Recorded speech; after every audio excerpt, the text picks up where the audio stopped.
It's the final countdown.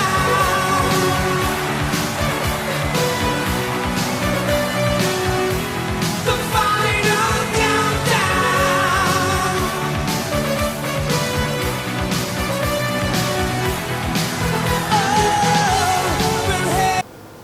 Olá, sou Vanderlei Zanivelti com temas de liberalismo de direita. E o tema de hoje é voto obrigatório versus voto facultativo, qual o melhor? Bom, tem uma pesquisa Datafolha de 4 anos atrás, sei que já faz um tempinho, mas é a última nesse tema, que diz que 64% da população brasileira prefere o voto facultativo. Mas ao mesmo tempo chegaram à conclusão que desses 64%, a esmagadora maioria é de pessoas com mais instrução e que por tabela, com maior poder aquisitivo.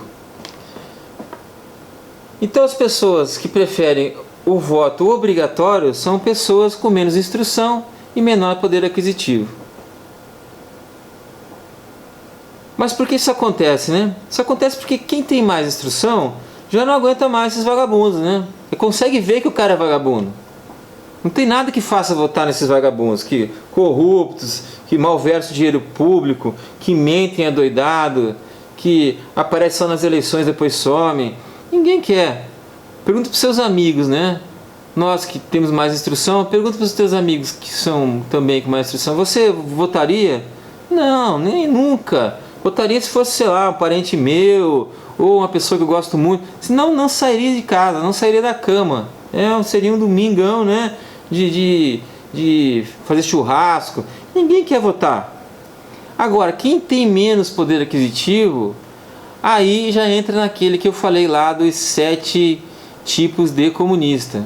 Que eu coloquei o comunista, humilde, que é cooptado pelos comunistas grandes, Que até me criticaram muito, falaram, Vanderlei, como assim humilde? Humilde eu também, eu sou classe média, mas sou humilde, então também vamos ser opressão total aqui. Pobre, o pobre que é cooptado pelo comunista.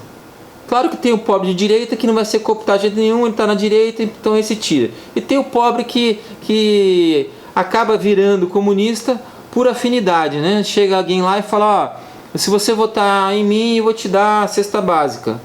E aí ele acaba votando no PT, no PSOL, no PCdoB. E assim vai. Minha empregada está com mais ou menos 15 anos comigo.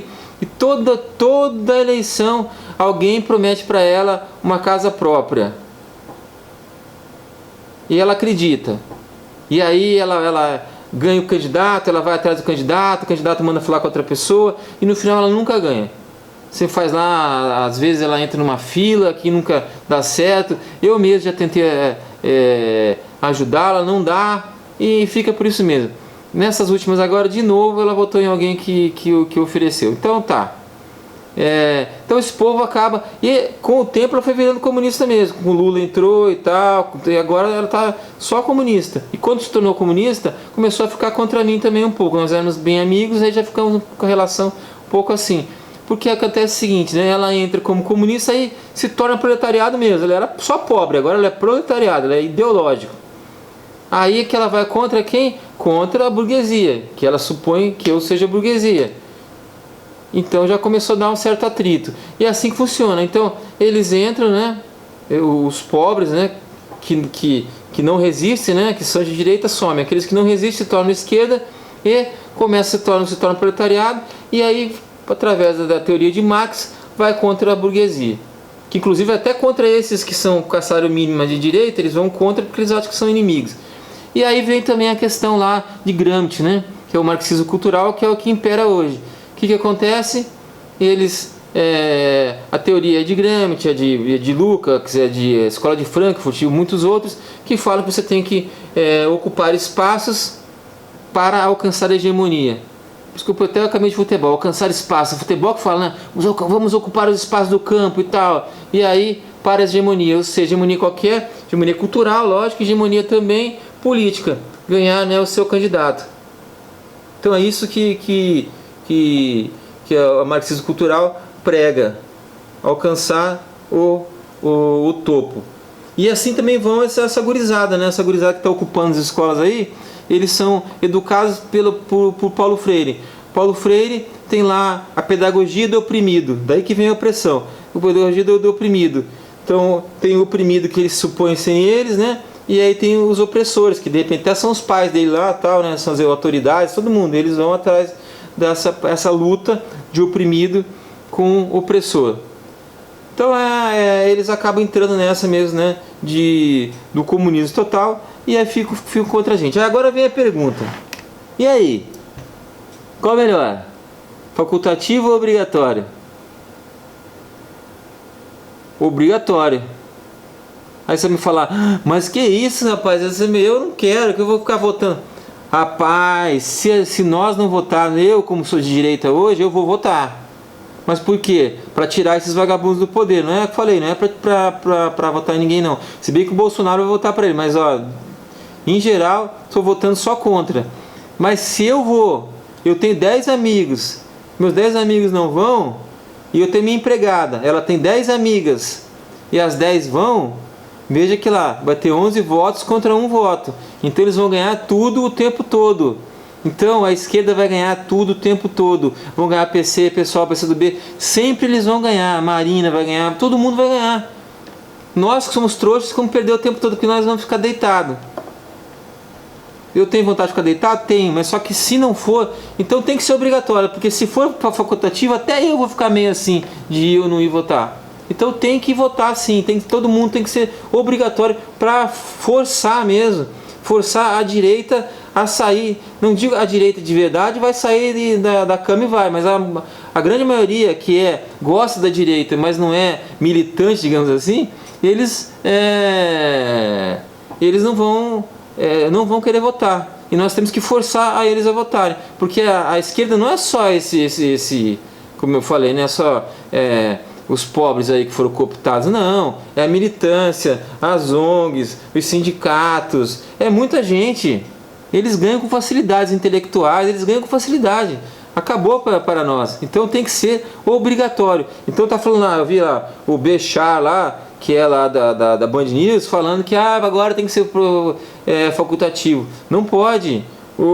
Lá a Elaine Neubar lá do Globo News, tem que ser facultativo. Não pode, tem que ser obrigatório.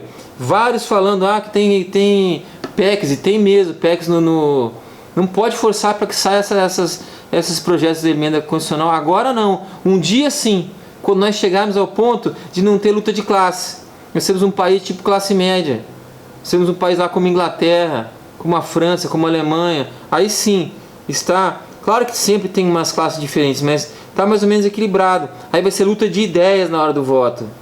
Aí pode ser facultativo, vota quem quer. Agora, enquanto não for a classe média, esqueçam. Quando tiver luta de classe, tem que ser obrigatório, todos têm que votar, senão nós vamos perder.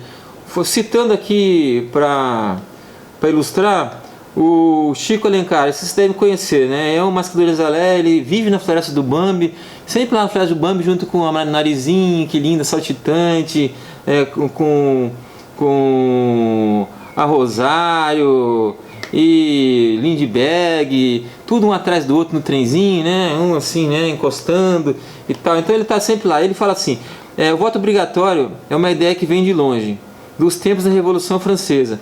Lembre-se que eu falei para você, Revolução Francesa, até numa indicação de livros conservadores. Revolução Francesa é uma revolução socialista.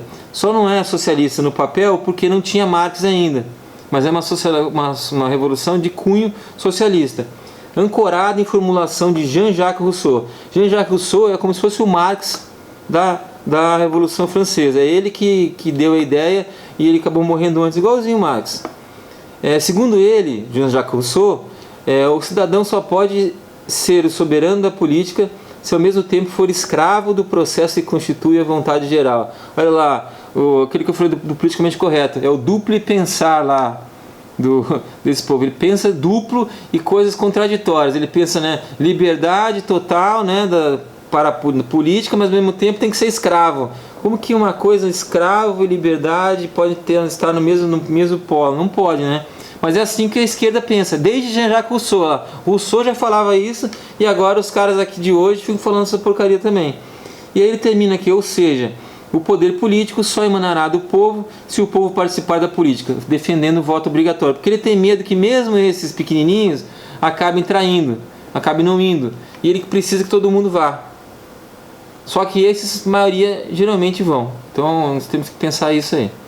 E aí, ilustrando aqui um exemplo de um país, ó, na Alemanha, é classe média. O alistamento eleitoral é obrigatório, todo mundo tem que ter o título. Mas o voto é facultativo. Então lá pode, lá não tem luta de classes. Lá não tem luta de classes. Nas últimas eleições, em setembro de 2013, cerca de 61,8 milhões de alemães estavam aptos a votar e o comparecimento às urnas foi maior que 70%. Então eles tinham lá um monte de gente apta a votar com o título e podendo ficar em casa ou comendo salsichão com cerveja, mesmo assim eles foram votar. Mais de 70%. Porque lá é isso, lá é assim. Os candidatos, se ele falar para você que ele vai fazer tal coisa, ele faz. E se ele não fizer, nunca mais neguinho vota nele. Acabou a carreira dele. E ele quer fazer carreira. Então não vai fazer isso. E lá também, se ganhou um partido que vai colocar o primeiro-ministro, esse primeiro-ministro, se acabar a confiança, essa é a palavra mesmo, acabou a confiança, ó, pé nele. Sumiu, não vai ficar mais lá. Já aqui no Brasil, tem um impeachment que demora não sei quanto tempo, que passa por não sei quantas fases e não sei o que lá, fica não sei quantos meses. Aqui não, aqui o pau é rapidinho. Não fez o que escreveu, não leu, pau comeu. Não falou o negócio, não prometeu, não cumpriu, tchau.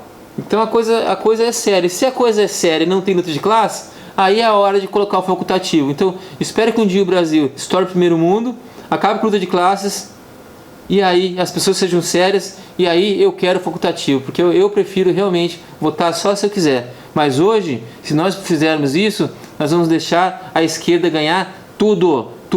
Aí vai virar a China com Venezuela, vai virar Cuba, vai virar o Cu-Brasil, e não podemos deixar isso que aconteça. Tá certo, pessoal? Um grande abraço, ó. Tchau, tchau.